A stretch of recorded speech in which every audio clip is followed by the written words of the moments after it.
So today we are going to look at the blood flow around the body. This is important stuff that we need to understand and remember. So firstly, the blood enters the right atrium. Then it enters the right ventricle.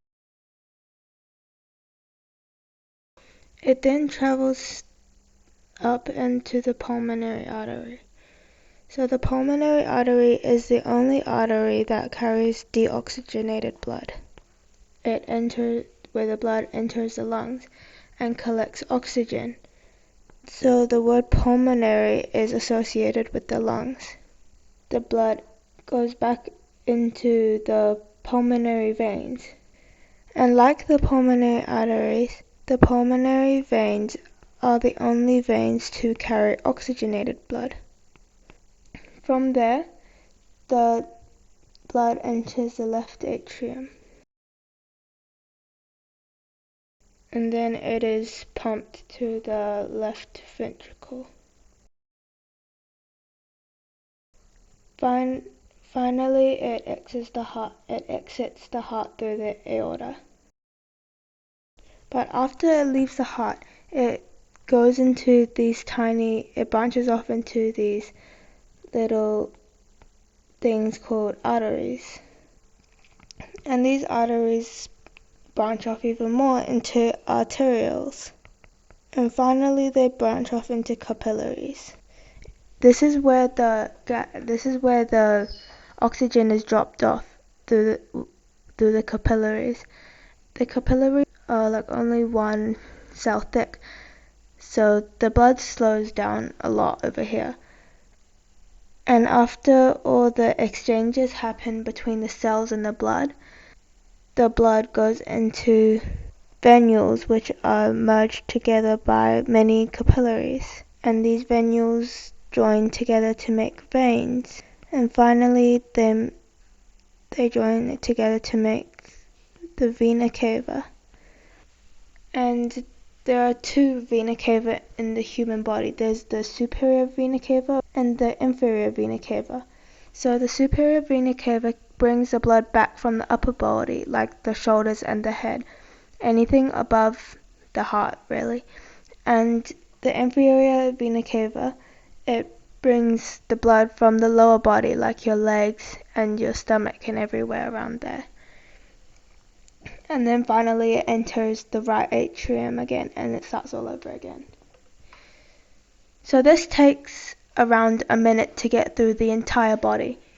So the heart is a really strong pump, so it needs things like valves to prevent backflow, because we don't want the blood to go back and forth between, say, the right atrium and the right ventricle. So we've got 4 valves in the heart, which is between the right atrium and the right ventricle and the pulmonary artery, the left atrium and the left ventricle, and the left ventricle and the aorta. So the one between the right atrium and the right ventricle over here, it's called the tricuspid valve. And the valve in between the right ventricle and the pulmonary artery is called the pulmonary valve.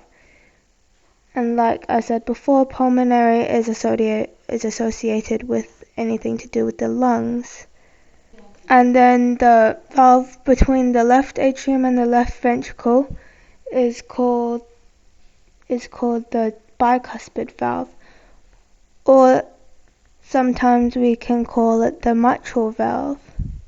And finally, the last valve is between the left ventricle and the aorta, and this is called the aortic valve because of aorta.